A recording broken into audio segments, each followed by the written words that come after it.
কই গো, আমার সব ননদিনীরা কোথায়? মীরা, রোশনি, সোনালি সব কোথায় গেলে? আমার চুলটা একবার তাড়াতাড়ি কালার করে দাও না, আমাকে কিছুক্ষণের মধ্যে একটা অনুষ্ঠান বাড়িতে যেতে হবে। এমন সময় শেফালির 3 ননদ মীরা, রোশনি এবং সোনালি ক্লায়েন্টের facial, hair cut, hair colour ইত্যাদি করতে ব্যস্ত থাকে। কিন্তু এরই মাঝে হঠাৎ করে শেফালি সেখানে চলে আসায় তার 3 ননদ ভীষণই বিরক্ত হয়ে ওঠে। কারণ শেফালি এভাবে মাঝে মধ্যেই 3 ননদের পার্লারে হুটহাট করে চলে আসে।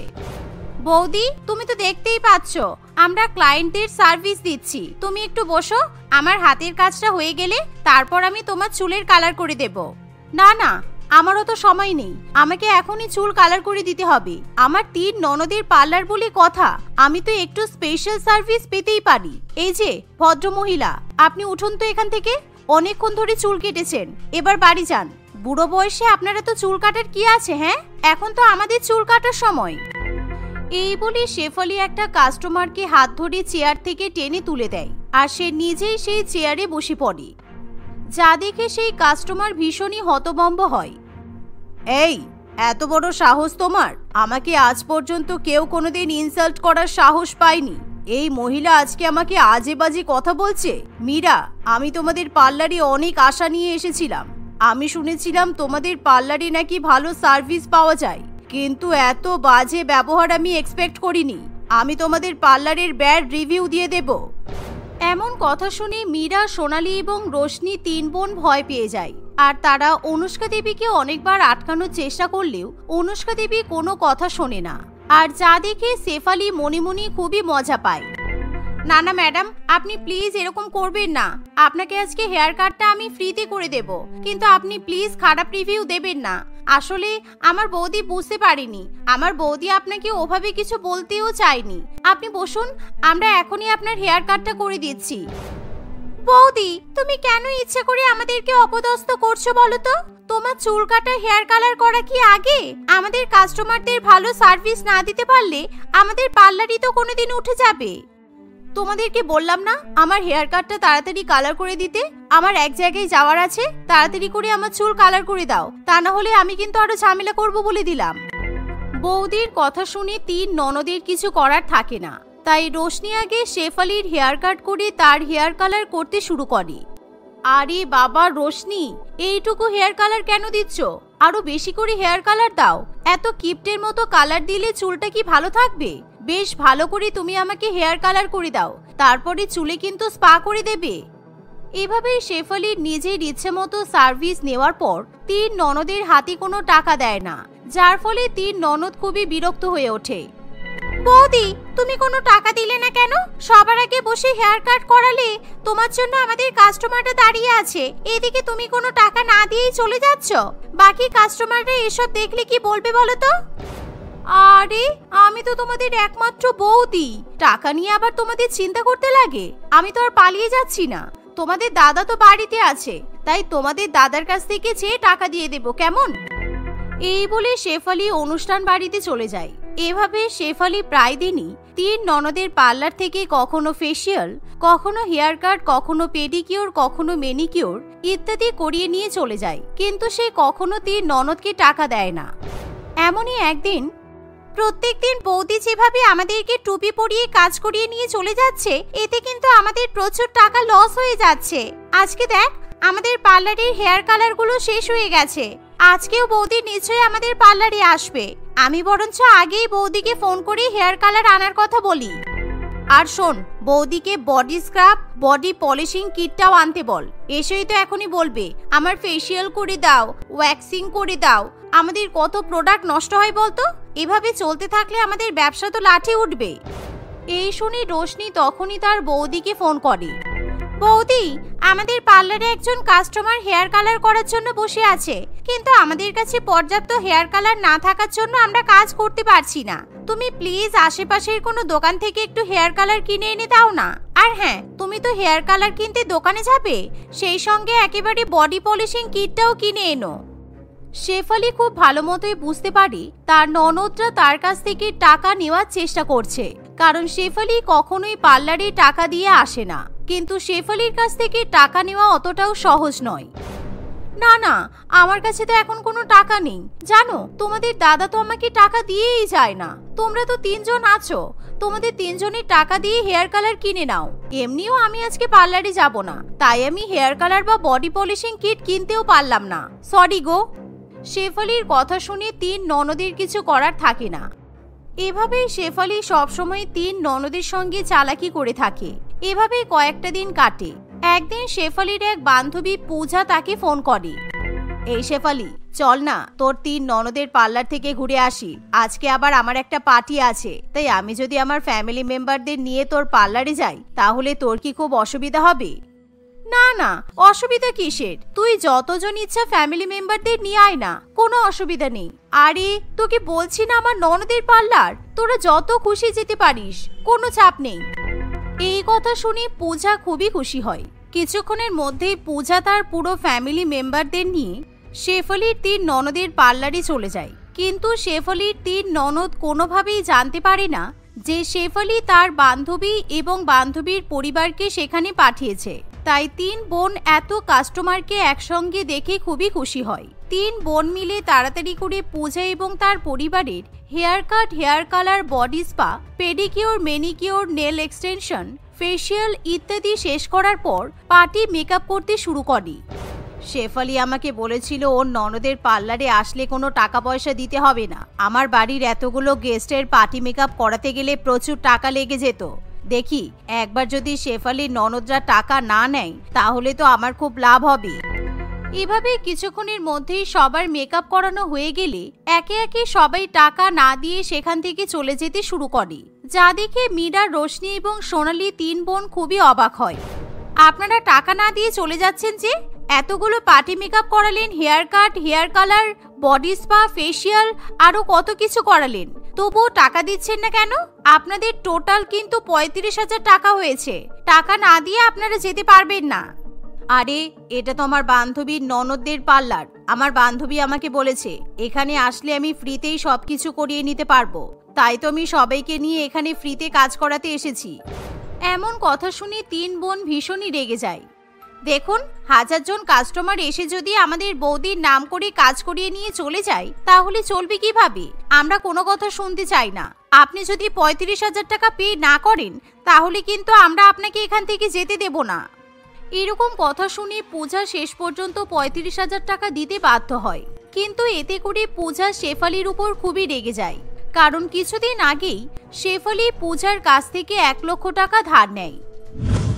আমি শেফালিকে 1 লক্ষ টাকা ধার দিয়েছিলাম, কিন্তু এখন আমাকে ওর ননদের পার্লারে এসে 35,000 টাকা দিতে হলো। ওদের আমাকে ফ্রিতে পুরো ফেসিয়াল মেকআপ করে দেওয়া উচিত ছিল। আজকেই আমি শেফালির কাছ থেকে সব টাকা চেয়ে নেব। এই মনে করে পূজা শেফালিকে ফোন করে। এই শেফালি, তুই আমার 1 লক্ষ টাকা এখনই ফেরত দে।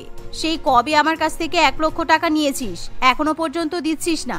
আমার খুব তাড়াতাড়ি 1 লক্ষ টাকার দরকার আছে। তুই আমাকে অনলাইনে এখনই টাকা পেমেন্ট করে দে।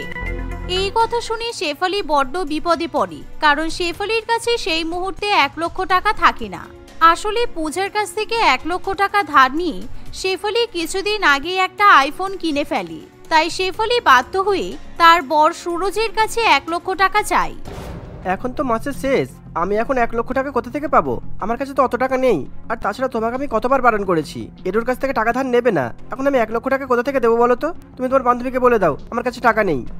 অন্যদিকে পূজা প্রত্যেক দিনই শেফালিকে ফোন করে টাকা চাইতে থাকে। আরে শোন, মাথা গরম করিস না। তুই যখন এত করে আমার কাছে টাকা চাইছিস তাহলে তুই বরঞ্চ আমার 3 ননদের পার্লারে গিয়ে তোর যত ইচ্ছা ফ্রিতে ফেসিয়াল, মেকআপ আরো তোর যা যা ইচ্ছা কাজ করিয়ে নিতে পারিস। এইভাবে তুই তোর 1 লক্ষ টাকা শোধ করে নে। আমার কাছে এখন কোনোভাবেই 1 লক্ষ টাকা হবে না রে। শেফালির কথা শুনে পূজা খুবই খুশি হয়। তাই পূজা নিজের টাকা আদায় করার জন্য তার বাড়ির ফ্যামিলি মেম্বারদের নিয়ে শেফালির 3 ননদের পার্লারে চলে যায়। কিন্তু দুর্ভাগ্যবশত পূজাকে সেখানে টাকা পেমেন্ট করতে হয়। তাই পূজা ভীষণই রেগে যায়। আমি তোমার বৌদির কাছে 1 লক্ষ টাকা পাই, কিন্তু তোমার বৌদি সেই টাকা কিছুতেই আমাকে দিতে পারছে না। সেই জন্য আমি প্রত্যেকদিন তোমাদের পার্লারে এসে ফেসিয়াল করে যাব, মেকআপ করে যাব, আর তোমরা ফ্রিতে আমাকে সব সার্ভিস দেবে। আমি কিছু জানি না। পূজার এরকম কথা শুনে 3 বোনের মাথায় একেবারে বাজ পড়ে। তাই তারা সেদিন বাড়িতে গিয়ে শেফালিকে বলে, বৌদি আমরা কি তোমার সেবা করার জন্য পার্লারটা খুলে বসে আছি? তুমি তোমার বান্ধবীর কাছ থেকে টাকা ধার নিয়েছো কিন্তু টাকা শোধ করতে পারোনি, তাতে তো আমাদের দোষ নয়। তোমার বান্ধবী আমাদের পার্লারে গিয়ে ফ্রিতে মেকআপ করবে কেন? আমরা কেন তোমার হয়ে টাকা শোধ করতে যাব? তারপর তোমার বাপের বাড়ির লোকেদেরকেও পার্লারে পাঠিয়ে দাও। বলি আমাদের তো ওই জিনিসপত্রগুলো কিনতে লাগে, ওই জিনিসগুলো তো আর তোমার বাপের বাড়ি থেকে আসে না, তাই না? তোমার হাতে আইফোন, মডার্ন ড্রেস পরো, এদিকে পার্লারে না গেলে তোমার চলে না। প্রত্যেকদিন একটা করে নতুন হেয়ার কাট, হেয়ার কালার, আবার ফেসিয়াল করতে হয়। তাই এতই যদি ঢং হয় তাহলে পকেটে টাকা থাকাটাও জরুরি। বরের আর ননদের ইনকামের টাকায় বসে খেয়ে ফুটানি মারলে হয় না। দেখো আমরা তিনজন কত কষ্ট করে পার্লার চালাচ্ছি, আর তুমি সেই পার্লারটা বন্ধ করার জন্য উঠে পড়ে লেগেছ। বৌমা, আমি আমার মেয়েদেরকে অনেক কষ্ট করে পার্লারটা করে দিয়েছি, আর তুমি সেই পার্লারে গিয়ে ফুটানি মেরে আসছো। তোমার যদি ফুটানি মারতে হয় তাহলে নিজের বাবার টাকাই মারবে। আমার মেয়েদের জীবন নষ্ট করার কোনো দরকার নেই। তোমার বাবা মা তো তোমাকে কোনোদিন কিছু করে দিতে পারেনি, তাই জন্য আমার মেয়েদের উপর তুমি হিংসায় জ্বলে মরছো। শাশুড়ি মেয়ে এবং তিন ননদের মুখে এরকম কথা শুনে শেফালি সেদিন বড্ড বেশি খারাপ লাগে। এমনকি সুরজও শেফালিকে আজে বাজে কথা শোনায়। তাই শেফালি নিজের ভুল বুঝতে পেরে বলে, আমার ভুল হয়ে গেছে, আমি আর কখনো তোমাদের পার্লারে গিয়ে ফ্রিতে কোনো কাজ করাবো না, কিংবা আমার কোনো বান্ধবী, রিলেটিভ কাউকেই তোমাদের পার্লারে পাঠাবো না। তোমরা দয়া করে আমাকে ক্ষমা করে দাও, আর আমি খুব তাড়াতাড়ি পূজার টাকাও শোধ করে দেব। এই বলে শেফালি তার গহনা বিক্রি করে পূজাকে 1 লক্ষ টাকা দিয়ে আসে। সেদিনের পর থেকে শেফালি আর কখনোই তার তিন ননদের পার্লারে তাদের বিরক্ত করতে যায় না। ঋতু শহরের এক বড় কর্পোরেট সেক্টরে চাকরি করে। তার বাড়ি চন্দননগরে ছিল। সেখানে তার বাবা অর্ঘ্যবাবু এবং মা মৌলবী দেবী বাস করত। ঋতু কাজের সূত্রে শহরের একটি মেসে থাকত। তার যখন শনি এবং রবিবার করে অফিস ছুটি হয়ে যেত, সে সবসময় শপিং করতে চলে যেত। ঠিক এমনই একদিন ছুটির দিনে ঋতু শপিং করতে যাবে বলে রেডি হয়। সেই সময় তার বান্ধবী টিনা তার কাছে আসে। কি রে ঋতু, এত সেজেগুজে কোথায় চললি? ভাবলাম আজকে একটু তোর সাথে বসে আড্ডা মারবো, তা না তুই তো চলে যাচ্ছিস। আরে আমি শপিং করতে যাচ্ছি, তুই তো জানিস আমি ছুটির দিনে শপিং করতে কত ভালোবাসি। তুই চল না আমার সঙ্গে, দুজনে একসঙ্গে শপিং করব। উফ, তুইও পারিস বটে, কি আর করব, চল যাই তোর সঙ্গে, শপিং করেই আসি, না হলে তো তোর আবার মুখ ভার হয়ে যাবে। এই বলে ঋতু এবং টিনা একসঙ্গে শপিং করতে চলে যায়। তারা দুজনে মিলে অনেক অনেক শপিং করে। তারা যখন শপিং করে ফিরবে ঠিক সেই সময় ঋতুর ভীষণ জোরে খিদে পায়। সে তার বন্ধুকে নিয়ে একটি চকলেটের দোকানে চলে যায়। ঋতু ভীষণ পরিমাণে চকলেট খেতে ভালোবাসতো, তাই যখনই তার খিদে পেত সে চকলেট খেতে চলে যেত। ঋতু যখন চকলেট কিনবে তখনই একটি মেয়ে সেই দোকানে আসে। মেয়েটা নিজের জন্য 10 রকমের ম্যাগি কেনে। এত ম্যাগি খেলে তোমার শরীর খারাপ করবে, তার উপর আবার 10 রকমের ম্যাগি। পেটে যখন রোগ হবে তখন বুঝবে। এই যে তুমি কত রকমের চকলেট কিনে খাচ্ছ, তুমি কি জানো এত বেশি পরিমাণে চকলেট খেলে দাঁতে পোকা হয় আর ক্যাভিটি হয়ে দাঁত নষ্ট হয়ে যায়? তাই তুমিও চকলেট খেও না, তুমি বরং এই 10 রকমের ম্যাগি খেয়ে দেখো। নতুন নতুন ধরনের ম্যাগি খেলে তোমারও নিশ্চয়ই ভালো লাগবে। না না, আমি ম্যাগি পছন্দ করি না।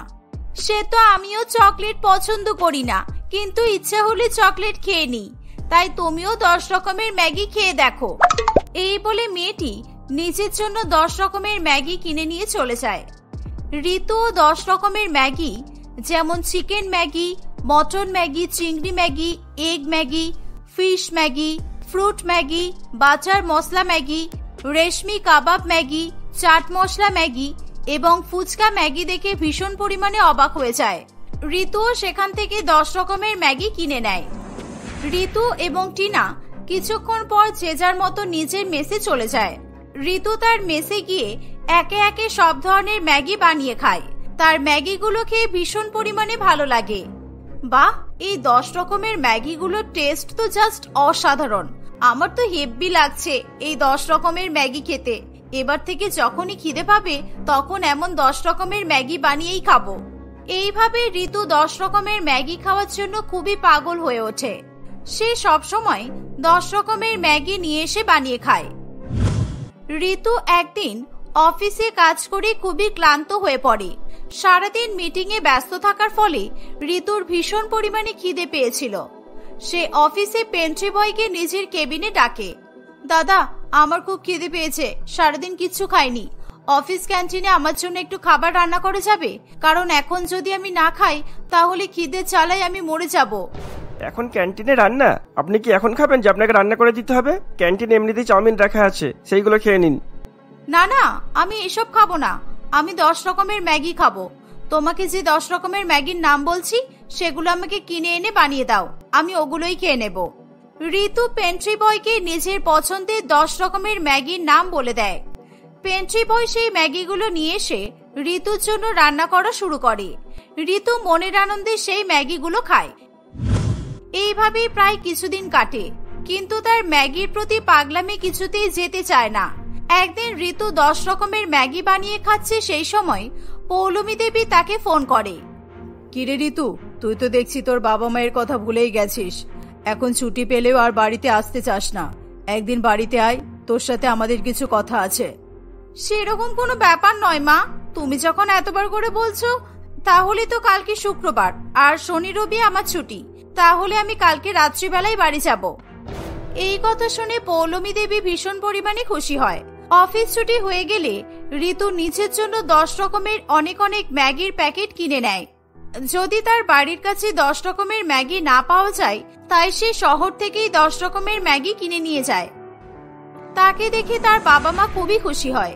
নিজের বাড়িতে গিয়েও ঋতু ম্যাগি রান্না করে খেতে শুরু করে। এ কি ঋতু, তুই যখন থেকে বাড়িতে এসেছিস শুধু নানান রকমের ম্যাগি করেই খেয়ে যাচ্ছিস। শোন, কালকে তোকে ছেলের বাড়ি থেকে দেখতে আসবে, তুই তৈরি হয়ে থাকবি কিন্তু। ও, তুমি এই জন্যই ছলচাতুরি করে আমাকে বাড়িতে ডেকেছো, তাই তো? তুমি ভালো করে জানো যে বিয়ের কথা বললে আমি আর বাড়ি আসবো না, তাই ভুলভাল বুঝিয়ে আমাকে বাড়িতে নিয়ে এলে, তাই তো? পৌলমী দেবী অনেক জোর করলে ঋতু পরের দিন সেজেগুজে তৈরি হয়ে যায়। ঋতুকে দেখতে তমাল এবং তার মা কোকিলা দেবী তাদের বাড়িতে আসে।